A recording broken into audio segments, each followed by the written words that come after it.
Live from KSAT 12, the Nightbeat starts right now. Red dot, green dot. It is not a game. It's how local scientists are trying to break the COVID code.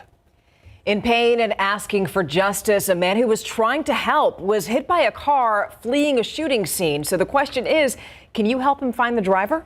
And how to stop a tragic drowning from happening again. The new addition a community is looking to make to warn about the swift-moving dangers ahead.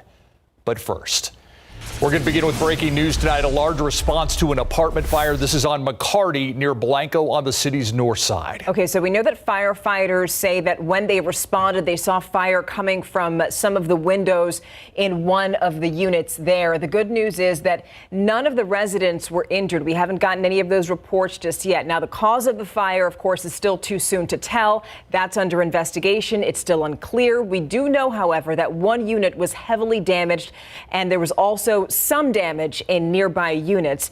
And there is another issue, and that's that there's not any power in those units. So people there are being asked to go to the Red Cross for help. Obviously, it's 49 degrees right now, so that is a bit of an issue. Yeah. Not a good night to be out in the cold. More breaking news tonight. Police investigating a shooting at a car wash. This happening on New Laredo Highway near McLaughlin. Officers say a man was washing equipment there after work when the man's friend heard some loud bangs. They turned to find the victim on the ground. He was taken to SAMC. Still no arrests in this case. He wanted her car. Instead, he nearly killed her. An update on that attempted carjacking turned shooting at the Alamo Quarry Market. Alana Castaneda, the woman shot in the face by that carjacker, is saying she just endured a 7-hour surgery. So here's what we know about her so far. She's got 2 plates in her face. The shooting left her with nerve and ear damage, but tonight she's just grateful that she's alive. Now, police are saying that Julio Cesar Rivera II shot her while trying to take her car. And the other thing is that officers think that he's linked to another robbery from last month. Police say that Rivera robbed a woman and her 5-year-old daughter at gunpoint just outside of a convenience store. Investigators also believe that he may be connected to other incidents as well. To other news tonight, a broken spinal cord, broken knee, a fractured wrist, and several ribs. That's just some of the injuries a San Antonio man suffered after being hit by a vehicle fleeing a shooting scene. It happened 1 week ago. Now, police haven't arrested anybody here. The night team's Patty Santos spoke with Sergio Enrique Cortez as he recovers in the hospital. I would appreciate it if they just come forward, just let me know who the driver was or turn them in or whatever. That way I could at least get justice for that. Unable to move and in pain following one of multiple surgeries in a week, Sergio Enrique Cortez is asking for help finding the driver that nearly killed him. As soon as I mentioned the parking lot, that car literally just comes right towards me, hits me. A security camera caught the moment Cortez was senselessly struck by someone speeding away from a shooting scene on Marbach Road across the street from John Jay High School on October 28th. Several people, including some service members, ran to his aid.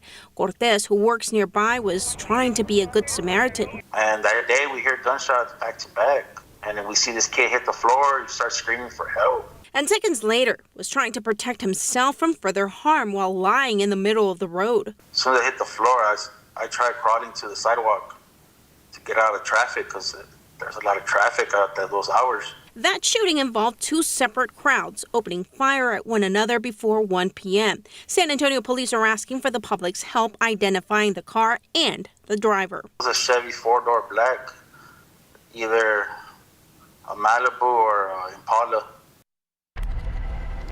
And Cortez says he's got another surgery to undergo tomorrow and a long road to recovery, again, to be able to walk. If you can help police identify the driver, call Traffic Investigation Detectives at 210-207-7385.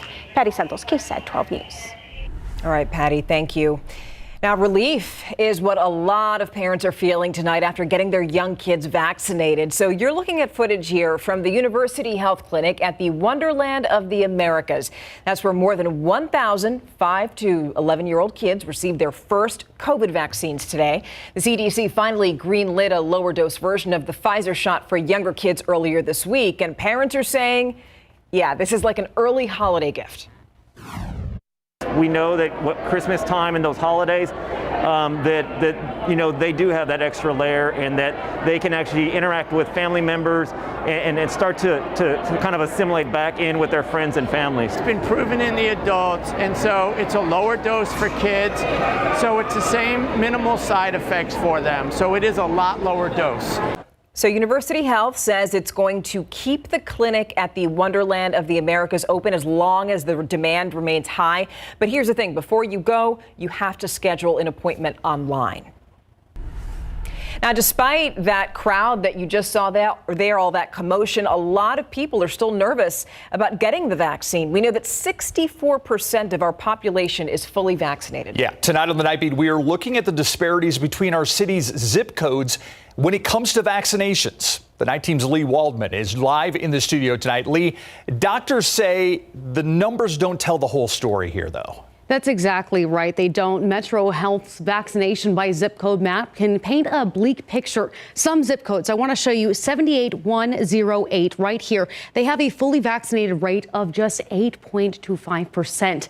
Let's go ahead and take a look at another zip code not doing much better. 78039, only a little improvement, 10.29%. Now those numbers seem incredibly low when you look at others in the area, like another one here, 78015. It has a 68.45% fully vaccination rate. But one of the chief doctors in our city says these numbers, well, they need to be taken with a grain of salt. It's also a possibility that part of the population is outside of our county. So that may be one of the reasons why it's low as well. In fact, talking with people in the 78108 zip code, we were hard-pressed to find anyone who is unvaccinated. And I'm a Christian. I believe I'm going to go to heaven because I believe in Jesus, but I was like, maybe I'll stick around a little longer. So I got vaccinated. I was actually one of the first to get in the first round to get my vaccine. I just feel like it's a way to help myself as well as other people. It really kind of is the similar trend that we see with other health issues and other disparities that happen across, the county. So next we went there, zip codes 78219 and 78202. Responses were different. One young woman who didn't want to go on camera said she didn't want the vaccine but had to for school. Both of her parents also unvaccinated because of vaccine distrust. It's a frustrating battle healthcare workers are fighting. We need other individuals, especially individuals from those communities, to share their stories and to try to help encourage. Looking at the map of the city and seeing the varying rates of vaccination, it's nearly impossible for the health department to point to one key reason why there are disparities. I think if we knew why there were the disparities, then it would be a quick. So I think it's definitely a multitude of reasons why. But Dr. Espinosa says there is good news. There used to be more zip codes falling behind. Things like going door to door, community partnerships, encouragement from trusted peers is working. We just kind of have to stay on the course and continue. Vaccinations proving to be more of a marathon than a sprint. Lee Waldman, KSAT 12 News. Yeah, so with what Lee just told you, that's one of the reasons that Metro Health is having more pop-up clinics. It's bringing them to areas with lower vaccination rates. And the hope is that more people will take advantage of that service since they won't have to travel far to get vaccinated. Now, the clinics are going to be at different locations every day. Of course, we have more information on that and the locations where kids can get vaccinated. They are all on our website, KSAT.com. Now, keep that in mind because now you have more time to get vaccinated. Remember that federal vaccine mandate? Well, it's actually been pushed back to January 4th. Under the mandate, companies with more than 100 workers have to do one of two things. One, require employees to get vaccinated, or two, test workers for COVID every week. Healthcare employees, federal workers, and contractors do not have that option, however. They have to get the vaccine. But there are medical and religious exemptions. Texas Attorney General Ken Paxton moving forward with a lawsuit to challenge this vaccine mandate. And that's not the only legal battle between the U.S. and Texas. The Justice Department now suing the state of Texas over its new voting restrictions. The state law has several provisions. One allows mail-in ballots to be rejected for, quote, immaterial errors and omissions. The Justice Department says that the law flat out violates voting rights. But Governor Greg Abbott says that the law provides safeguards in the voting process. Meanwhile, the U.S. is also challenging Texas on its latest abortion law. They likely had no idea they were driving right into floodwaters. Several weeks after the tragic drowning of 5-year-old Alyssa Lehman and 52-year-old Esther Conde, the city of St. Hedwig is looking to add more city staff that would help get barriers up to stop people from driving down flooded roads like these. The Night Team's John Paul Barajas with the decision being made during that meeting. He joins us live. So, John Paul, what was actually decided there tonight?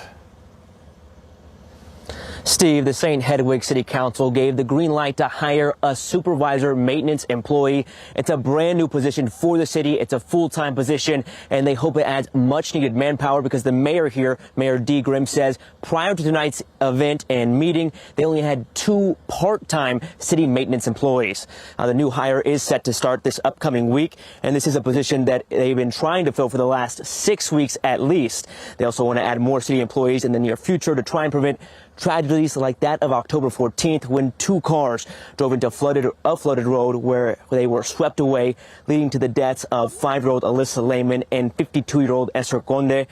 We asked the mayor about any potential safety measures in place the day of the drownings. Were there barriers set up at that time? Do you know if those barriers before the cars went down that road, Greytown Road? At this point in time, that incident is still under investigation, so I'm not at liberty to discuss that. The Bexar County Sheriff has said he didn't believe those barriers were up at the time. Residents in attendance at tonight's meeting made it clear, regardless of the investigation, they want more safety measures in place at the creek that runs through Greytown Road. I'm heartbroken, just like the rest of our residents here. I don't want to ever see that happen again. And I do understand there's challenges budget-wise to try to get different things done, but I'd ask that the council move forward quickly with measures at the intersection in question there. The mayor says that she'll be trying to balance the public safety as well as making sure they don't go over budget. And as soon as more information comes out about the investigation into those road barriers, we'll let you know. At St. Hedwig City Hall, John Paul Barajas, KSAT 12 News. We sure felt the chill outside today. Our high temperature of 56 was the coldest high temperature since February 19th here in San Antonio. And we were widespread in the 50s earlier today. Temperatures rebound, but we have a few cold mornings to talk about. See you in a bit. All right, Adam, thank you. Also coming up, a new strategy amid the COVID-19 pandemic. We'll tell you why researchers in San Antonio are now making the virus glow. Stick around.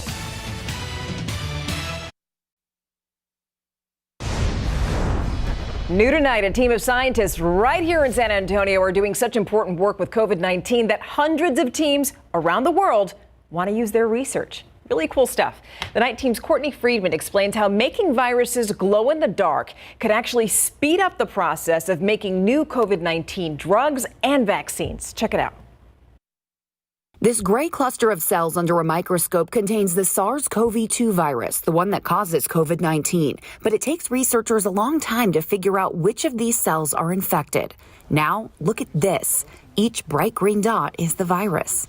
With these fluorescent viruses, you can easily identify if a cell is infected or not. Virologist Dr. Luis Martinez Sobrito leads the team at Texas Biomedical Research Institute that successfully modified the virus to glow brightly in cells and animal tissue, allowing them to track the spread and intensity in real time. You can identify what cells are the primary target for the virus when it infects the lungs. They can watch it affect the lungs because they're also able to track these glowing viruses in mice and hamsters. They use different color fluorescence to distinguish between the viruses. For example, this green one is the original SARS-CoV-2 virus, where over here on the other side of the lab, this red one is the South African variant. We have cells that are infected with both at the same time. They're also beginning to work with the Delta variant. Watching how these different variants attack cells will help researchers more quickly develop possible antiviral medications and more powerful vaccines. The groundbreaking research is in high demand. We have over 100 to 100 requests from all over the world because this is the most powerful tool in modern virology, not only for SARS-CoV-2, but for other viruses. The local team proud to be fueling the science that will inevitably save lives all over the world. Courtney Friedman, KSAT 12 News. And here's another plus. These studies are actually using fewer animals because they're tracking the virus in real time using the very same animals, which of course saves resources. Let's take a live look outside tonight. 49 degrees. We have dipped below 50. Yes.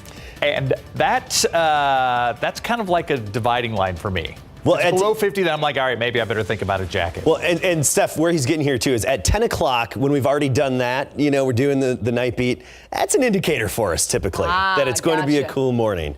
But temperatures will be on the upswing. We have a few cool mornings on the way, so keep the jackets handy, especially tomorrow and even Saturday morning. But high temperatures will be back in the 60s tomorrow, near 70 on Saturday. By Sunday, we're talking mid 70s and then even nearing 80 by next week. So if you don't like this cooler weather, then just wait a few days and it's going to change. All right, take a look at the readings right now. 45 Bernie, 45 Bulverde, 56 meanwhile Pleasanton, and 52 Hondo. We've got a mixture of 40s and 50s all across our area. Del Rio, the warm spot at 59, and that's really one of the exceptions along with Cotulla, 58. Let's fast forward to tomorrow morning. When we hit our low temperature, typically at sunrise, we'll say about 7 a.m. tomorrow morning, right near 40 in the hill country, even Canyon Lake 41 along with Gonzales, 48 Carrizo Springs. But you get into San Antonio, you get outside of Loop 410, and I think we'll be talking lower 40s. So Elmendorf, Lavernia, Converse, 43. Lake Hills, Leon Springs, Timberwood Park, 41 for your lows. But even those morning temperatures will be on the rise again in a few days. So we have a few cool mornings that'll be well below average, the average low 54. We'll be talking low to mid 40s Friday and Saturday mornings, but then with a little return of moisture and a hint of humidity, those mornings will become warmer, closer to 60 by next week. So temperatures just overall are on the upswing. Just anticipate a few chilly mornings ahead of us that are unseasonably cool. Of course, dew points way down. That north wind, it sweeps away the humidity. It's gone, and we're not going to feel it again until the early part of next week. A hint of mugginess in the air, but nothing too noticeable. We still have some low clouds over parts of our area, especially just west of I-35. But I want to talk about our overall weather pattern, the dip in the upper level flow, this trough right here, that upper level disturbance that helped push our cold front through and stir up those showers. That's all east of us, moving out of here. Those showers over the Gulf and even some of them moving into Florida. Now we've got the big blue H over Baja Peninsula. Not a big blue H, it's a medium blue H, but it's enough to nose its way in a little bit, and that's going to keep us sunny, high and dry for several days here. So tomorrow, again, low to mid 40s to start, mid 60s by the afternoon. We'll have some clouds early, but then we'll shake free of them and have plenty of sunshine. Not much of a breeze the next couple of days by the way.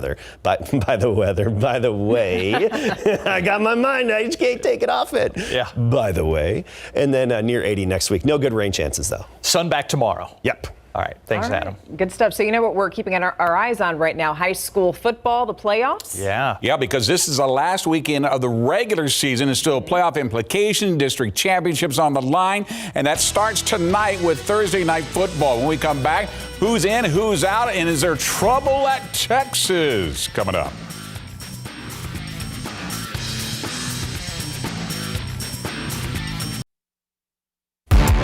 Marshall Rams looking to put a capper on a fantastic regular season by stunning the number one ranked and undefeated Brennan Bears tonight at Ferris Stadium. But the Bears take the bite first. Quarterback Ashton DuBose fires down the sideline to Chase Campbell, and all the Rams defenders can do is give chase as they watch him race in for the 36-yard score, 7-0 Brennan. The Bears take a second bite. This time DuBose rolls out on the bootleg, decides to keep it, jogs in for the 3-yard score, 14-0 Bears. Final, Brennan wins it 56-23, the district title, undefeated season. The Holmes Huskies wrapping up their season tonight with the Stevens Falcons looking for their first win. Falcons are pulling out all the stops. Quarterback Ethan Gonzalez throws it to Devin Idar on the hot route, but he pitches it back to Landon Prouty. It's the hook and ladder play for the touchdown. Falcons going for two, and the tie. Quarterback Jalen Moses hits Eli Gonzalez on the slant. We're tied at 14-all at halftime. The final from Gus. Stevens picks up their first win of the season on their last game, 29-28. The Churchill Chargers taking on the Roosevelt Rough Riders in their last game of the season tonight at Hero Stadium. Rough Riders with the ball first, and then when they're looking for a big play here, they throw deep down the middle of the field, but it's picked off by Jacob Coolball. And get this, in the process, he's taking it back. Looks like he might take it all the way back before it picks up 30 yards before he's brought down. But the Roosevelt defense holds the Chargers out of the end zone, forcing a field goal from Sam Smith, who connects from 28 yards out. It's 3-0 Churchill. The final from Heroes, 21-17. Roosevelt comes back for the win. Veterans Memorial needs a win tonight, or a Canyon loss to Buda Johnson to make the playoffs. Fourth quarter, game tied at 21, but the Patriots are on the Lehman 20-yard line. The ball goes to the running back, James Peoples, who burst up the middle, bounces out to the outside, and look at that, taken right down at the 5, but he cuts back to the inside for that final pay dirt, 28-21. In the process, look at him get to that inside now. The Lanier Vokes, and by the way, the final 42-21 Veterans Memorial. The Lanier Vokes have already locked up a playoff spot in District 13 5A Division I, but it all shakes out. Starts tonight and ends Saturday with 3 teams at 5-2. Lanier fired up, leading Burbank 20-14 the second quarter. The Bulldogs trying to make a move downfield. Pass is picked off by Diego Vega, and the Vokes capitalize on the turnover. Quarterback Xavier Tellez rolls out, finds Jonah Apreciado down the sideline. You have to appreciate his effort, looking like to get into the end zone for the 53-yard touchdown. 26-14 Lanier. The final from the rock pile, 45-14 Lanier. Trouble at Texas in the middle of their 3-game losing streak has the future of one of their starting wide receivers up in the air before facing Iowa State on the road this Saturday. Junior wide receiver Joshua Moore was involved in an altercation with head coach Steve Sarkisian and other members of the coaching staff during Wednesday's practice. That's according to Burt Orange Nation. Moore's frustration coming after dropped a touchdown pass and had a pass go off his hands that resulted in an interception against Baylor. The frustration has been building after the Longhorns have been outscored 55-10 in 4-quarter losses to Oklahoma, Oklahoma State, and Baylor. When asked about it today, Sark said there's much to do about nothing. People get this misconception that, because I'm a player's coach, that we don't coach hard. We have a very demanding staff. We coach hard. We believe in discipline. We believe in doing things the right way. And when things aren't going that way, we coach our guys. And so, and whichever one of you guys felt like it was important to report that's your bad, not ours. Is Dak good to go? Next.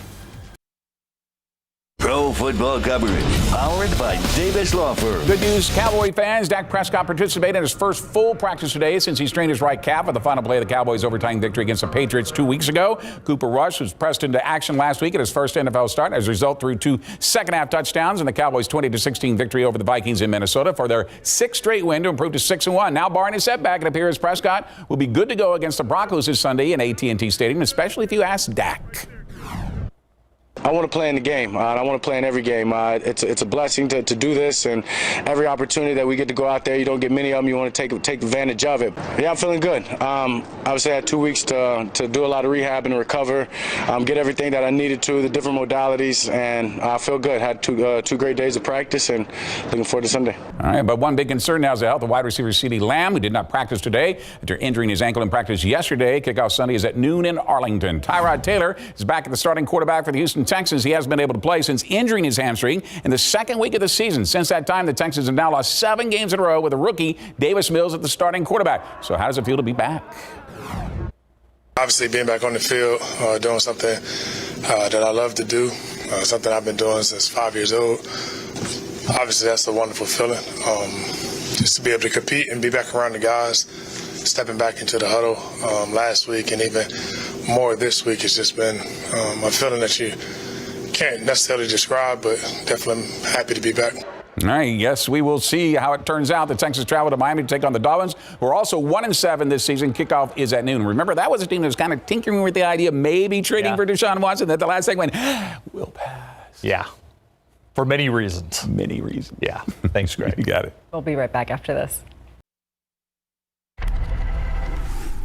All right, feast your eyes on this. You see all that bling? Yeah, those diamonds used to belong to Marie Antoinette. So the question is, how much is someone willing to pay for something that used to belong to the last queen of France? Well, that's not going to be answered until those diamonds go up for auction in Geneva next week. But we should tell you, they are estimated to be worth $4 million. And those double bracelets hold 112 diamonds. I imagine Doesn't matter. there's a lot of security around that bling. Oh, yeah. Big time. We probably don't even know where they're being stored. All right. That's probably, wow. Well, that does it for the Night Beat. Thank you so much for choosing us. We'll see you back here tomorrow night, GMSA at 4:30 in the morning. See you.